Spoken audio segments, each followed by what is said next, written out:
నమస్తే. కేంద్ర మంత్రి బండి సంజయ్ కుమారుడు బండి భగీరథపై పోక్సో కేసు నమోదై దాదాపు 4 రోజులు గడుస్తున్నా ఎందుకు బండి భగీరథను అరెస్టు చేయడం లేదంటూ రాష్ట్ర వ్యాప్తంగా నిరసనలు వ్యక్తమవుతున్నాయి. ప్రధానంగా ఇటు బీఆర్ఎస్ నేతలు, మహిళా నేతలంతా కూడా ఉమెన్ కమిషన్కు ఫిర్యాదు చేస్తున్నటువంటి పరిస్థితి మనకు కనిపిస్తుంది. రైట్ నౌ డిస్కస్ చేసే ప్రయత్నం చేద్దాం. ప్రస్తుతం మనతో పాటు మాజీ మంత్రి, కాంగ్రెస్ పార్టీ సీనియర్ నేత పుష్పలీల గారు ఉన్నారు. సో ప్రధానంగా ముఖ్యమంత్రి గారు ఇనిషియేటివ్ తీసుకున్నట్టు తెలుస్తుంది. ప్రత్యేక దర్యాప్తు బృందాన్ని ఏర్పాటు చేశారు. అయినప్పటికీ 4 రోజులైనా కేంద్ర మంత్రి కొడుకుని ఎందుకు అరెస్ట్ చేయట్లేదు? ఉన్నోడికి ఒక న్యాయం, లేనోడికి ఒక న్యాయం అనేటువంటి ఒక చర్చ సోషల్ మీడియాలో జరుగుతుంది. ఏం చెప్తారు ఒక సీనియర్ నేతగా? బండి సంజయ్ గారి మీద బండబడ్డది చెప్పాలంటే. పాపం ఏదో అంటారు చూడు, ఆయన ఏం మాట్లాడతాడో చాలా వరకు అర్థం కాదు.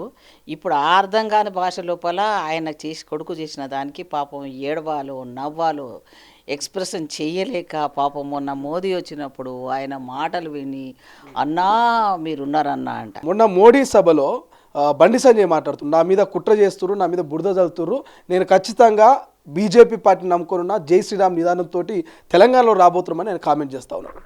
అసలు ఆ జై శ్రీరాముడిని రాముడిని ఎందుకయ్యా మధ్యలో రాస్తావు? దాని ఆ మాటను ఉచ్చరించడానికి నీకు అర్హత లేదు. ఎందుకంటే రాముడు క్రమశిక్షణకు మారుపేరు కదా.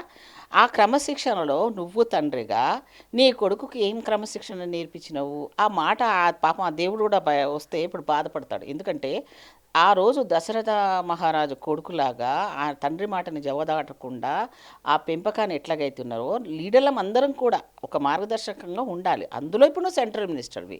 మరి బేటీ పడావో బేటీ బచావో అనే నువ్వు నీ కొడుకు చేసినవి పనులు చూసావా? నువ్వు సోషల్ మీడియాలో చూడు ఎన్ని అవుతున్నాయో. ర్యాగింగ్లంట. అసలు ఆయన క్యారెక్టర్ గురించి ఒక్కొక్కరు చెప్తుంటే షాక్ అవుతున్నాను నేను.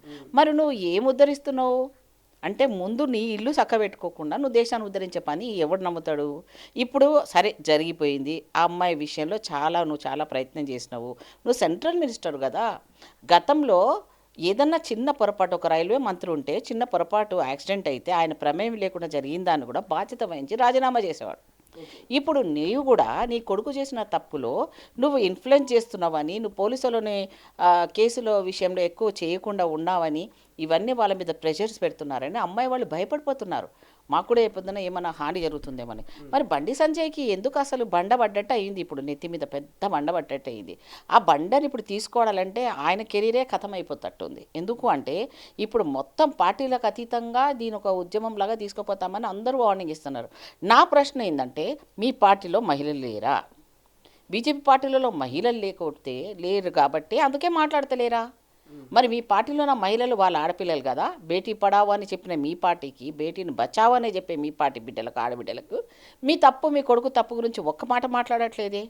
అంటే మేమేమో ప్రతిపక్షాలం కాబట్టి నీ మీద నిందేసి నీ కెరియర్ని డ్యామేజ్ చేయడానికి ఏం మాట్లాడతావు? దానికి దీనికి ఏమైనా పొంతనుందా?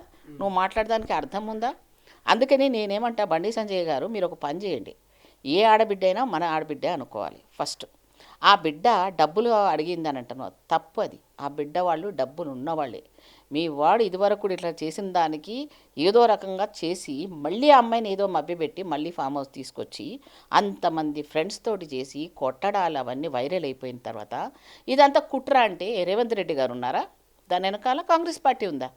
అసలు నీ ఇంట్లో జరుగుతుందే నువ్వు కంట్రోల్ చేసుకోలేకపోతే దానికి పార్టీని, ముఖ్యమంత్రిని ఆ రకంగా ఆయన ఇన్ఫ్లుయెన్స్ చేస్తున్నాడు. కానీ రేవంత్ రెడ్డి, బండి సంజయ్ ఇద్దరు ఒక్కటే, ఆర్ఎస్ బ్రదర్స్. అందుకే ఆయన కొడుకు మీద కేసు నమోదైన 4 రోజులు అయినప్పటికీ కూడా బండి సంజయ్ కొడుకును పోలీసులు అరెస్ట్ చేయలేదు. ముఖ్యమంత్రి గారు కూడా చాలా లేట్గా రియాక్టర్ అనేది ప్రతిపక్షాలు చెప్తున్నటువంటి మాట. ఏం చెప్తారు దీని మీద? నిజంగా సంజయ్, రేవంత్ ఒకటేనా? తప్పది, చాలా తప్పమ్మా. చేతగాని వాళ్ళు మాట్లాడే మాటలు ఇది. ముఖ్యమంత్రి గారికి అందరూ సమానమే. ఇప్పుడు ఆయన ఆదేశాలు ఇవ్వడం జరిగింది, మీరు చూశారు. తర్వాత నిన్న స్పెషల్ ఆఫీసర్ను కూడా వేశారు, ఒక లేడీని వేశారు. అమ్మాయి చెప్తోంది, నేను అన్నీ చూస్తున్నాను, ఎక్కడ వదిలిపెట్టే ప్రసక్తి లేదు. పేదవాడికి ఏదైతే న్యాయం జరగాలో అలాగే ఉంటుంది.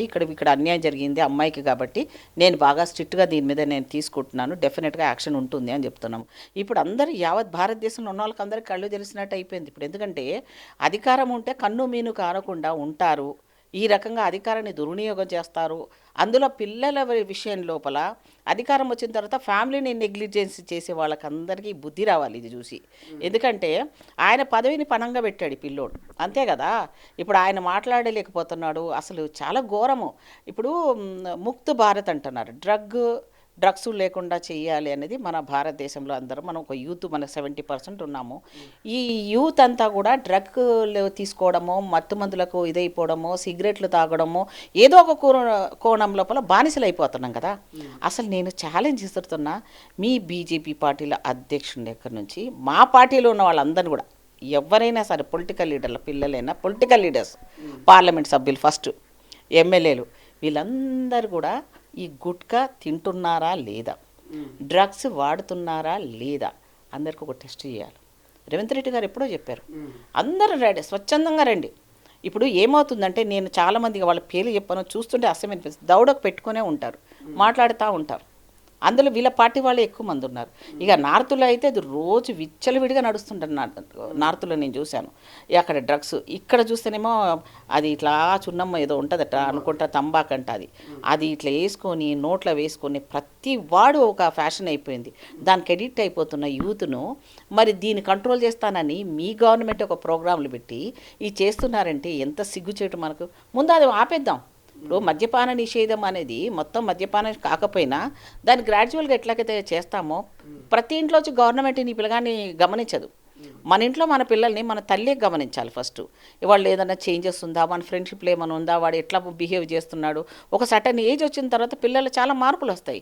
ఫ్రెండ్షిప్ వల్ల కూడా చాలా మారిపోతుంటారు. మరి నీ సొసైటీలో ఇంత పెద్దవాడు నువ్వు ఆ పిల్లోడిని పదవి రాకముందు నుంచి, నువ్వు రాజకీయాల్లో ఉన్నప్పటి నుంచి వానికి ఒక కౌన్సిలింగ్ ఏనుంటివి, ఒరే నేను ఇదిరా నాయనా, నువ్వేం చేసినా నాకు ప్రాబ్లం వస్తుంది బిడ్డ, నువ్వు జాగ్రత్త ఉండు అని చెప్పి రేపు చెప్పుకొని ఉండాల్సిన ఆయనను ఈయన బీసీలో పొద్దున్న లేస్తే రేవంత్ రెడ్డిని తిడుదునా, లేకపోతే ఆయనని తిడుతున్నా, ఈయనని తిడుతున్నా, ఇదే పనులు ఉన్నావు తప్ప నీ ఇంట్లో ఏం జరుగుతుందో నీకు తెలియట్లేదు. సో ఈ పిల్లగాడి విషయంలో మాత్రం చాలా కర్కశంగా అందరం మహిళం, పార్టీలకు అతీతంగా, నేనంటున్న పార్టీలకు అతీతంగా, పార్టీలు అనేది ఎలక్షన్లో అప్పుడు చూసుకుందాం. ఈరోజు మీకు జరిగింది, రేపొద్దున ఇంకొక బిడ్డకు జరగవచ్చు, ఇంకొక మహిళలకు జరగవచ్చు, ఆడపిల్లలకు జరగవచ్చు. ఈ భారతదేశంలో ఈ 11 సంవత్సరాల్లో ఒకసారి నేషనల్ సర్వే ప్రకారంగా చూసినట్టయితే నిజంగా అధికారంగా డిక్లేర్ చేశారు. మిస్సింగ్ కేసులు ఎన్ని అవుతున్నాయి, రేపులు ఎన్ని అవుతున్నాయి అంటే కాంగ్రెస్ హయాం కంటే కూడా ఇప్పుడు ఎక్కువ అవుతున్నాయి. నేను కాదు, గణాంకాలు చూడండి మీరు. సో ఈరోజు మహిళలందరూ కూడా భయపడిపోతున్నాం బయటికి వెళ్ళాలంటే. మరి బండి సంజయ్ అదే ప్లేస్లో తన బిడ్డ ఉంటే ఊరికనే ఉంటాడా? ఏమంటాడు? న్యాయం కావాలని ధర్నాలు చేసేవాళ్ళు ఇప్పుడు కదా. బీఆర్ఎస్ వాళ్ళు కూడా సరే, వాళ్ళు ధర్నా చేసినారా ఏంటంటే ఒక అంశాన్ని అయితే వాళ్ళు కూడా చేస్తున్నారు, మేము కూడా చేసినాం. మా మహిళలు అయితే మొత్తం అంతా కూడా వెళ్ళిపోతున్నారు. సో నేనేమంటున్నా అంటే, పార్టీలకు అతీతంగా ఇది చేయాల్సిన అంశము. ఆ ప్రోక్సో చట్టాన్ని పేదవాడికైతే ఎట్లాగైతే అమలు చేస్తారో ఇతను కూడా. పోక్సో కేసు ఎప్పుడైతే నమోదైందో 24 గంటల్లో అరెస్ట్ చేయాల్సింది, 48 గంటలు దాటింది, దాదాపు 64 గంటలు అయినప్పటికీ ఎందుకు అరెస్ట్ చేయలేకపోతున్నారు? ఒక కేంద్ర మంత్రి కొడుకు కాబట్టి అరెస్ట్ చేయట్లేదు అనేది ఒక చర్చ. ఆయన కేంద్ర హోం సహాయ మంత్రి అని అనుకుంటా. సో ఆ కేంద్ర మంత్రి కాబట్టే ఆయన ఇన్ఫ్లుయెన్స్ చేస్తున్నాడేమో. దానికి రేవంత్ రెడ్డి గారి గురించి అనడం ఏందమ్మా? ఆయన ఆదేశాలు ఇచ్చాడు, ఆయన చేయొద్దని ఎక్కడ అనట్లేదు. దీని వెనకాల ఎవరు ఏ ప్రభుత్వాలు చేయమని చెప్పదు. నీ బిడ్డ చేసిన తప్పుకు నువ్వు క్షమాపణ చెప్పు, ముక్కు నేలకు రాయి, ప్రజలు నిన్ను క్షమిస్తారు. నా పిల్లగాడు చేసిన తప్పుకు నేను క్షమించమని అడుగుతాను, తప్పు అయిపోయిందని క్షమించమని చెప్పండి, వాడిని తీసుకుపోయి జైల్లో పెట్టు స్వచ్ఛందంగా. నీకు అప్పుడైనా నువ్వు గుడి తండ్రివనే ఒక సర్టిఫికేట్ తెచ్చుకోగలుగుతావు. తప్పు చేసినా సరే, తన బిడ్డనైనా సరే క్షమించలేదు బండి సంజయ్ గారు అని ఒక మంచి పేరు వస్తుంది. మరి ఇప్పుడు ఆ అమ్మాయి జీవితం పాడైపోయింది. ఇప్పుడు ఆ అమ్మాయిని ఎవరు పెళ్లి చేసుకోవాలా? వాళ్ళ ఇంట్లో వాళ్ళు ఏ రకమైన మానసికమైన క్షోభ పడుతున్నారు? దానితోడు నువ్వు ప్రెజర్ వేసి ముఖ్యమంత్రి గారికి మాకు లింకులు ఉన్నాయి, ఏమన్నా అర్థం ఉందా ఇది మాట్లాడడానికి? అంటే బండి సంజయ్ గారు, నేను ఒక సోదరిగా చెప్తున్నా, పార్టీని పక్కన పెట్టండి. మీరు బీజేపీ పార్టీలో ఒక పెద్ద పోస్టులో ఉన్నారు. తక్షణమే నీ కొడుకును నువ్వే వాలంటరీగా తీసుకుపోయి పోలీస్ స్టేషన్లో అప్పచెప్పు. అప్పుడే నువ్వు కరెక్ట్గా, నీకు చాలా ప్లస్ అవుతుంది. నీ కెరియర్ను, నీ లైఫ్ను, నీ లీడర్షిప్ని కాపాడుకున్నాడు అవుతావు. బండి భగీరథ్ ఫోన్ స్విచ్ ఆఫ్ వస్తుంది. గత 3-4 రోజుల నుంచి ఆయన అందుబాటులో లేడు అనే ఒక చర్చ కూడా జరుగుతూ ఉంది. సో నిజంగా తండ్రికి తెలియకుండా భగీరథ్ తప్పించుకునే అవకాశం ఉందా అని కూడా ఒక క్వశ్చన్ వస్తుంది. ఇప్పుడు బండి సంజయ్ ఎవరు? Central minister. ఆయనకు వాళ్ళ కొడుకు పట్టుకోవడం ఎంతసేపు అవుతుంది, ట్రేస్ అవుట్ చేయడం అన్న ఫోన్. సో ఆయన ఎక్కడ దాచుకున్నాడో వాళ్ళకి తెలిసే ఉంటుంది. ఇప్పుడు మామూలుగా ఒక దోషి దొరకలేకపోతే ఏం చేస్తారు పోలీసుడు? మామూలు అయితే వాళ్ళ ఇంట్లో ఉన్న తల్లిదండ్రులు పట్టుకుపోతాడు, వాళ్ళ అన్నదమ్ములు పట్టుకుపోతారు, లోపలేసి టార్చర్లు పెడతారు, 3rd డిగ్రీ వరకు కూడా వెళ్ళిపోతారు. మరి నువ్వెందుకయ్యా నేను పట్టుకోకూడదా? నిన్ను తీసుకుపోవాలి, నువ్వు మంత్రి తర్వాత సంగతి, అది ప్రూవ్ చేసుకున్నాక బండి సంజయ్ని అరెస్ట్ చేయాలంటారా? మరి అంతే కదా. ఆ పిల్లగాని గురించి ఆచూకీ ఎవరు చేస్తారు? తండ్రే కదా దానికి బాధ్యత. రాజీనామా చేయి ఫస్ట్ నువ్వు రాజీనామా చేసి ఆ పోస్టుకు నువ్వు అర్హుడు కావాలంటే, నువ్వు క్లీన్ చిట్ తెచ్చుకోవాలంటే నీ బిడ్డని తీసుకొచ్చి నువ్వు పోలీసులకు హ్యాండ్ ఓవర్ చేయి. అప్పుడు నేను నమ్ముతారు. నా ప్రమేయం లేదు, నాకు చేయలేదు, సరే ఎవ్వరు తల్లిదండ్రులు చేయమని చెప్పరు అనుకుందాం, నువ్వు మంచోడివే అనుకుందాం. మరి ఇప్పుడు నీ బిడ్డను ఈ తప్పు చేసిన దానికి ఆ బిడ్డ గురించి నువ్వేం న్యాయం చేస్తావు చెప్పు? నువ్వే ఒక తండ్రిగా అయితే ఏం న్యాయం చేస్తావు చెప్పు నాయనా? మరి నీ బీజేపీ వాళ్ళు ఎక్కడ ముఖం పెట్టుకొని తిరుగుతున్నారు? మీ లీడర్లంతా ఒక్కరన్నా ప్రెస్ మీట్ పెట్టారే. ఇది కుట్రనా? ఒక ఆడపిల్లలు రేప్ చేస్తే బీజేపీ రాష్ట్ర అధ్యక్షుడు రామచంద్రరావు చెప్తున్నా అది పర్సనల్ ఇష్యూ, అది బండి సంజయ్ కుటుంబ సమస్య, ఇది పార్టీకి సంబంధం లేదన్నట్టుగా ఆయన వ్యాఖ్యానిస్తున్నారు. సో దీన్ని ఎట్లా చూస్తారు రామచంద్రరావు వ్యాఖ్యలు? రామచంద్రరావు గారు పార్టీ అధ్యక్షుడు. అక్కడ ఉన్నోళ్ళు ఎవరు? మీ పార్టీ కేంద్ర మంత్రి.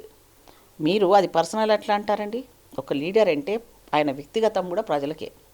ప్రతిదీ ప్రజలు గమనిస్తారు. నీ క్యారెక్టర్ను మొత్తం చూస్తారు, నీ ఫ్యామిలీ బ్యాక్గ్రౌండ్ని చూస్తారు, అందులో పెడతారని మీకు తెలుసు. ఇంత రాజకీయ అనుభవం ఉన్న వాళ్ళు మీకు తెలియదా? కేవలం అనుమానం ఉంటే చాలు తీసుకుపోయి లోపలేస్తారే. మరి అలాంటప్పుడు ఇది మీ పార్టీ వాడికి మాకు చెప్పమనండి, ప్రెస్ మీట్ పెట్టి బండి సంజయ్ని ఏదైనా న్యాయపరంగా తీసుకోండి, యాక్షన్ తీసుకోండి అని ఏదో ఒక్కొక్క మాట అన్నాడు, నేను చూశాను. యాక్షన్ తీసుకోమంటే ఏం చేస్తారు? ఆ పిల్లోడు దొరకకపోతే ఎవరిని పట్టుకోవాలి? అమ్మను, నాయనను, వాళ్ళ చుట్టాలను అందరిని పట్టుకొని లోపలేస్తే వాడు ఎక్కడ ఉన్నాడో అడ్రస్ వాళ్ళ అమ్మ నాన్న ప్రేమ కోసం అని వాడు వస్తాడు. లేదు నాకు అమ్మ నాన్న కూడా నాకు అవసరం లేదు, నేను బాగుండాలి అంటే వాడిని ఈయననే ఎక్కడికన్నా పంపించన్నా ఉండాలి, సేఫ్ జోన్లో పెట్టన్నా ఉండాలి. కొన్ని రోజులు అయితే నాకు మర్చిపోతారు కదా అమ్మాయిలు, వాళ్ళు మర్చిపోతారు. ఆ లోపల ఏదైనా మేనేజ్ చేసుకోవచ్చు అని అనుకుంటాం. మొన్న కూడా మేనేజ్ చేస్తున్నాడంట, వాళ్ళు ప్రెషర్ పెడుతున్నారని తెలిసింది. సో ఇది అంత ఈజీ విషయం అయితే కాదండి. మీరు రాజకీయాల్లో ఉన్నారు, తప్పకుండా ఇది పెద్దగా అవుతుంది. మీరు మీ ప్రమేయం ఉందా లేదా తర్వాత విషయం.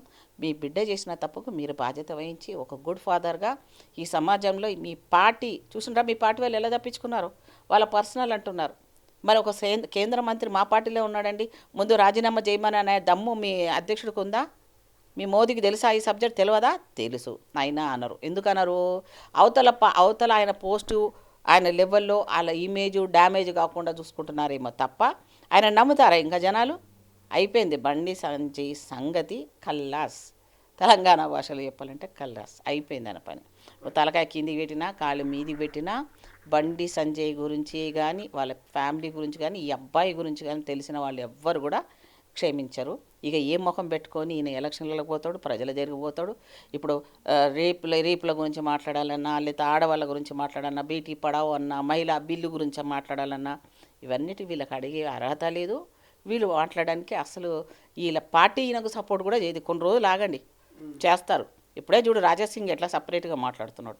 ఎవడో చస్తే ఎవడో పెళ్లి చేసుకుంటే మన ఇంట్లో వచ్చి బాజాలు కొట్టుకుంటున్నట్టు, భజంత్రులు వేస్తున్నట్టు. అక్కడేదో గెలిచింది, ఇక్కడెందుకు గెలుస్తలేరు? మీ తప్పులు చాలా ఉన్నాయి, మీ పార్టీలో కూడా చాలా జరుగుతున్నాయి ఇంటర్నల్గా. అవన్నీ మాకు తెలుస్తున్నాయి. కానీ ప్రజల దృష్టికి వచ్చినప్పుడే కదా సోషల్ మీడియా పుణ్యమా అని ప్రజలు దీన్ని స్పందిస్తున్నారు.